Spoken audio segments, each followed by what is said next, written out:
Hey, what's going on, guys? It's Charles here with D2IPdesigns.com, and I'm bringing you another tutorial. Today I want to cover lighting in Cinema 4D and just give you guys some quick tips on it. So right here I have a logo I'm messing with, and I'm just going to go ahead and quickly show you a lighting setup and then show you different materials on that lighting setup and just give you an idea of how a simple light setup can look good with multiple materials and stuff like that. So the settings I'm using right now, I just have ambient occlusion on, global illumination, and anti-aliasing. I turn that up to best. So just simple settings, nothing special. So first thing I'm going to do is I'm just going to go ahead and drag one of these materials on. I'm going to start with the zirconium one. And by the way, all of these materials I'm using came out of my material pack, my metal material pack, which you can find in the description. All but the zirconium one are from that pack. The zirconium one is from the infinite metal material pack.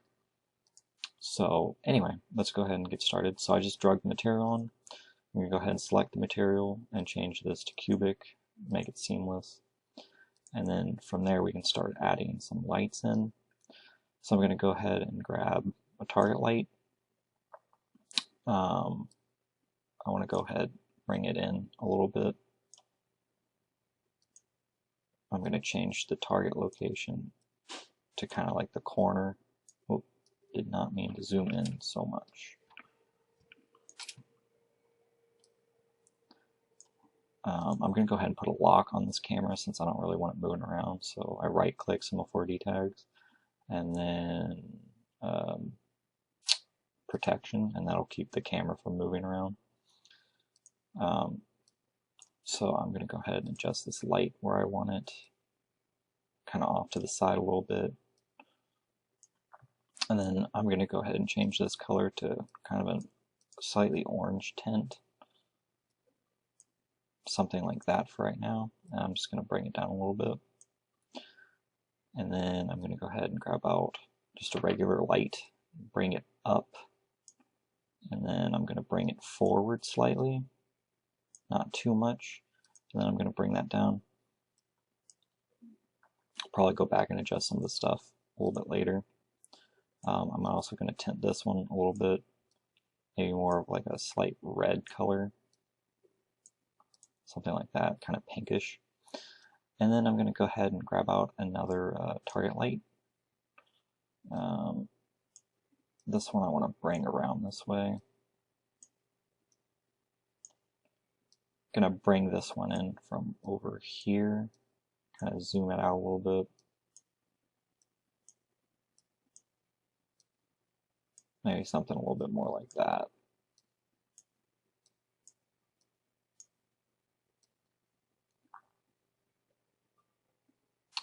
And then I'm going to go ahead and change the color of this one to be a little bit kind of pinkish too.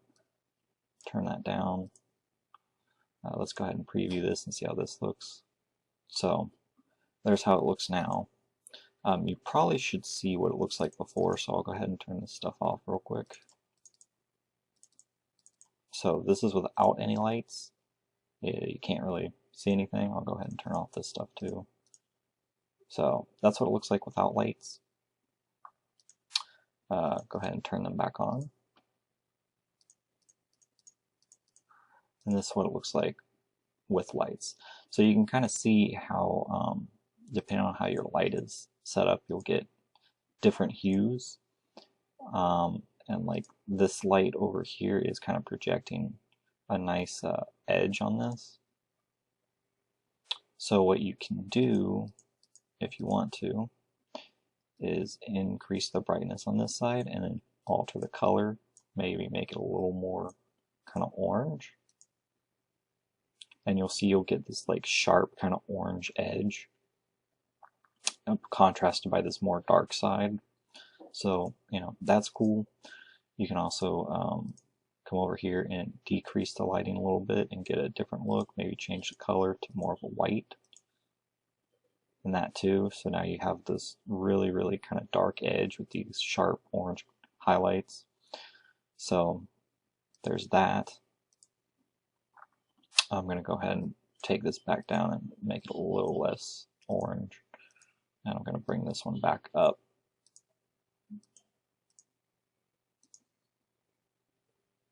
And you can see how kind of changing the color of this and bringing the brightness back up on that, again, changed the look of everything. So I'm going to adjust this a little bit. Okay, so now I'm going to go ahead and throw on some other materials. So here's a texture from my material pack here. So there's that. You can see how that looks. And again, if you just kind of adjust certain things and change certain things, you can get different looks. So now we have some kind of like overhead lighting that gives this kind of like reddish orange color on these edges and stuff. I'll go ahead and just turn this back down a little bit, make it a little more mellow. And then we'll go ahead and add on another texture. This one is kind of like a splatter texture I came up with. It's kind of silly, but it looks kind of cool too. So there's that. Then we'll just do more of a simple white reflective texture. So nothing too special there. Nice clean look. This would probably pick up light differences pretty well since it's white. So if you like really crank up the colors on this, it'll probably come through really well. Actually, we'll go ahead and try it real quick. Let's make this maybe a bluish color like that. Yeah, so you get that nice blue hue on the sides and on some of the edges and stuff. Looks really nice. Go ahead and change that back to where it was. Maybe make it more of an orange color. If we make it oranger, you'll be able to see it. Oranger. What am I saying? More orange. So again, now it has more of an orange hue with nice sharp orange edges and stuff. Go ahead and turn that back down. Gold. I really like the way some of these gold textures look on stuff. Change that to cubic, seamless. Yeah, so you can see how that looks. That looks pretty good.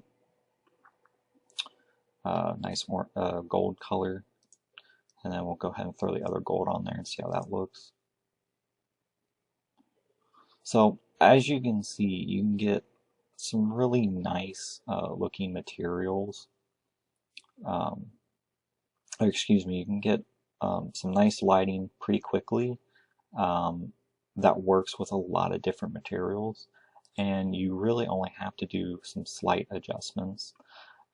Another thing I would advise, which I probably should have done this in the beginning, is shadow and just make it soft shadow. You know, that can add in some nice shadowing on certain edges and stuff like that. It's not showing up so much here, but if it was a different object, a different scene, you would notice it a lot more.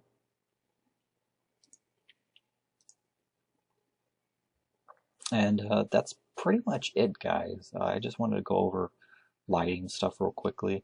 When you get ready to render, I would go to your global illumination, and if you're doing like an animation of some sort, probably change this to IR plus QMC camera animation, and then come over here and probably put this on medium, or you can go up higher, but I think medium usually yields pretty good results. Your anti-aliasing, depending on what you're doing, you could probably leave it at this, or maybe just crank that up to 2. And then just save this as either a TIFF or a PNG. That's usually what gives me the best results. Change this to 16-bit, and then you may or may not want your alpha channel on. If you don't want to have a background and you want to do a background in maybe After Effects or something, go ahead and render with an alpha channel. So yeah, that's it. Just a quick lighting tutorial and showing off some of the different materials. Like I said, you can get all these materials and more in my material pack. You can find in the description. This one here is from Infinite Shiny Metal Material Pack or something like that. I'm sure if you Google it, you could probably find it. Or I may put a link in the description to it. So anyway, guys, hope this was helpful, and I'm out of here. Peace.